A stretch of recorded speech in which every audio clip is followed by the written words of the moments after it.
দীর্ঘ উত্তেজনা, সামরিক সংঘাত এবং কূটনৈতিক টানাপোড়েনের পর অবশেষে কি সমঝোতার পথে হাঁটছে যুক্তরাষ্ট্র ও ইরান? আন্তর্জাতিক অঙ্গনে এখন ঘুরপাক খাচ্ছে এমনই এক প্রশ্ন।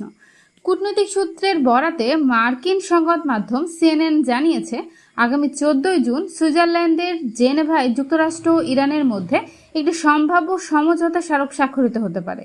যুদ্ধ পরিস্থিতির অবসান এবং নতুন কূটনৈতিক অধ্যায়ের সূচনা করতেই এই উদ্যোগ নেওয়া হয়েছে বলে জানা গেছে।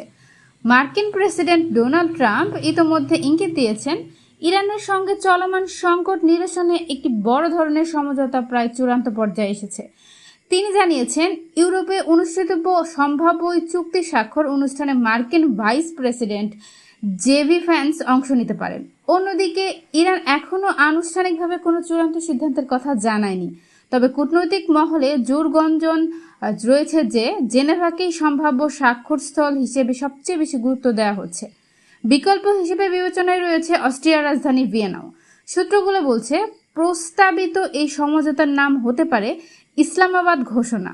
আলোচনায় মধ্যস্থতাকারী হিসেবে পাকিস্তানের ভূমিকার স্বীকৃতি দিতেই এমন নাম বিবেচনা করা হচ্ছে। সবকিছু ঠিক থাকলে এই চুক্তির মাধ্যমে যুদ্ধবিরতির মেয়াদ আরও বাড়তে পারে। পাশাপাশি বিশ্ব বাণিজ্যের জন্য অত্যন্ত গুরুত্বপূর্ণ হরমুজ প্রণালী পুনরায় পুরোপুরি চালু হওয়ার পথও সুগম হতে পারে। একই সঙ্গে ইরানের পারমাণবিক কর্মসূচি নিয়েও নতুন করে আন্তর্জাতিক আলোচনা শুরু হওয়ার সম্ভাবনাও তৈরি হয়েছে।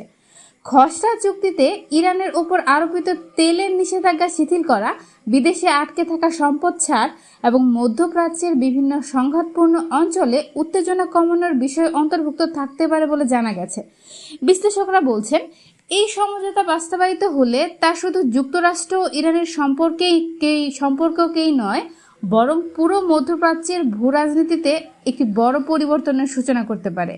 এখন বিশ্বের নজর জেনেভার দিকে। আগামী কয়েকদিনের মধ্যে জানা যাবে, বহু বছরের বৈরিতার পর দুই দেশে নতুন সম্পর্কের পথে হাঁটছে, নাকি আবারও অনিশ্চয়তার অন্ধকারে হারিয়ে যাবে শান্তির সম্ভাবনা। আতিয়া ইবনে আতরিফা, ঢাকা চ্যাট।